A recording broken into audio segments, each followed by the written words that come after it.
February 7, 2025. Deadline day felt like vintage Warriors swagger. General manager Mike Dunleavy Jr. flipped Andrew Wiggins, Kyle Anderson, and a top 10 protected 2025 first for Jimmy Butler, the embodiment of playoff menace. Inside Chase Center, champagne whispers drowned out cap spreadsheets. Butler's $55 million average salary stretched through 2028, but nobody cared. Not with Steph Curry healthy, Draymond Green rejuvenated, and Klay Thompson's contract already off the books.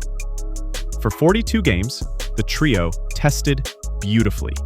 Curry's gravity, Butler's two-way fury, Draymond directing traffic like a maestro on espresso. They blitzed Denver by 30 in March and looked every bit a 16-game team.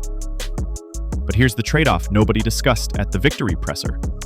Butler devoured the club's last mid-tier contract slot, and the outgoing pick plus Wiggins' movable salary stripped future wiggle room.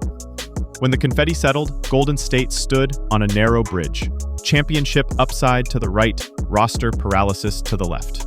But that wasn't the whole story. The real stranglehold wore a number jersey and was still technically unsigned. Jonathan Kuminga entered July as restricted free agency's most explosive enigma. At 22, he wanted star minutes and a pay jump near $25 to $30 million annually. Problem number one. Only the Brooklyn Nets opened with cap space, and they vaporized it on draft night trades. Problem number two. League rules turned any sign and trade into a Sudoku puzzle of salary matching and base year math. Behind closed doors, talks seesawed. Sacramento dangled Malik Monk. Phoenix flirted with a Dillon Brooks flip. Each proposal died in legalese or budget shock. Day after day, the stalemate lingered, and every no deal yet headline chained the Warriors' front office. They couldn't finalize Al Horford's vet min deal, couldn't hard cap themselves for DeAnthony Melton, couldn't even promise two-way wings a roster slot because no one knew what Kuminga's number would be. A single unsigned forward held the entire kingdom hostage. 2 years ago, luxury tax was a pesky fee tech billionaires shrugged off.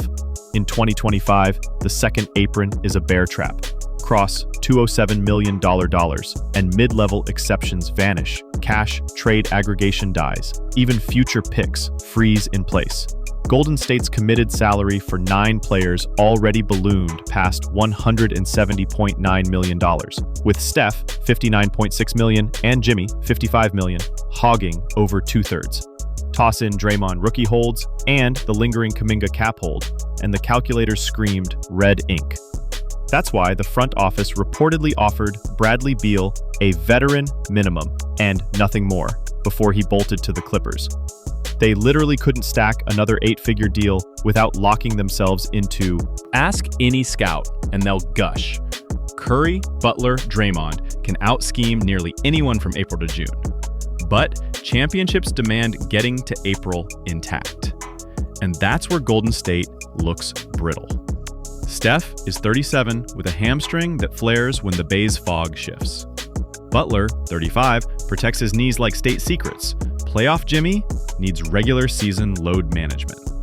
Draymond doubles as defensive quarterback and emotional powder keg. Inside the locker room, veterans admit the truth. They're a 16-game squad trapped in an 82-game marathon.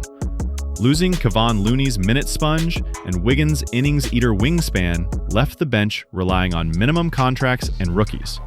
One sprained ankle, one shoulder tweak, and the Warriors tumble from number 6 seed to play-in dogfight. Exactly what doomed them in 2024. And what happened next would shock everyone competing for those bottom seeds. Fans begged online, sign somebody, anybody. The front office pleaded patience. League insiders whispered a to-do list on pause until JK signs. Al Horford was spotted touring Bay Area schools but remains uninked. DeAnthony Melton's agent scheduled 2 Zooms, both rescheduled thrice. $0 days kept flipping on the calendar. Meanwhile, Kuminga's camp leaked flirtations. Chicago, Miami, Phoenix, Sacramento. Each leak nudged Golden State to sweeten its offer or greenlight a trade. Twitter exploded with mock deals. Reddit war rooms forecast urgency. Yet, the Warriors didn't blink. They value Kuminga's upside, but only at a price that avoids second apron shackles. In a twist of irony, the young forward template they once hoped he'd become, an athletic, two-way wing on a value contract, was exactly what they now needed to trade for to survive 82 games. Welcome to the franchise snake eating its tail phase.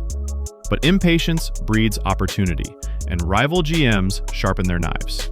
Denver retained continuity. Oklahoma City weaponized cap space for depth, and Houston, yes Houston, poached vets hungry for minutes. Each move widened the standings gap, while Golden State scribbled pending on every whiteboard. League chatter suggests Phoenix and Sacramento even accelerated talks with other targets in case the Warriors Picture this best-case timeline. Kuminga inking a 3-year, $66 million prove-it bridge deal, team option in year 3, cap hit $20 million. Warriors instantly sign Horford at the vet minimum for insurance boards and veteran savvy. Melton grabs the taxpayer minimum once Apron math clears, slotting as the two-way guard they've lacked since Gary Payton II.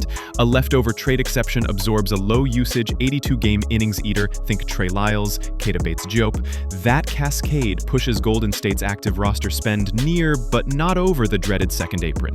They'd operate with razor margins, yet regain depth, switchability, and rest nights for their aging stars.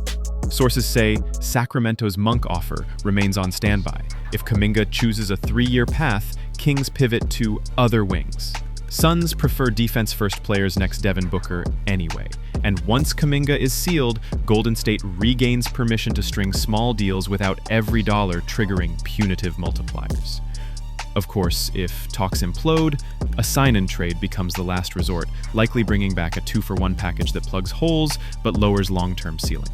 Either way, action finally replaces silence, and YouTube algorithms love resolution. Which leads to the only clock that matters, Stephen Curry's. Curry turns 38 next March. His contract, Butler's, and Draymond's converge into a short, sharp window. 2025-26 and maybe 2026-27. That's it. Front office insiders fight two urges: preserve flexibility and chase rings. Yet the NBA rarely rewards fence-sitters. Dynasties either reload, Spurs 2014, or recede, Heat 2015.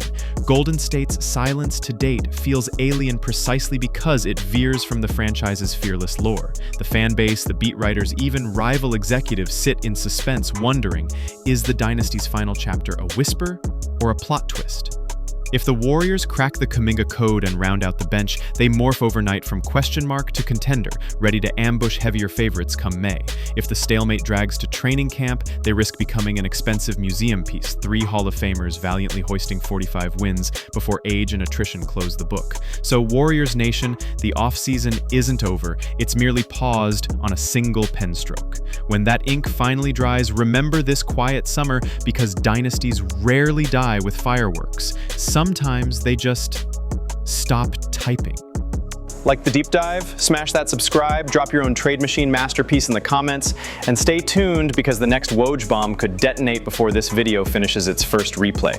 Until then, keep your eyes on the apron lines and your fingers crossed for a signing notification that finally breaks the silence.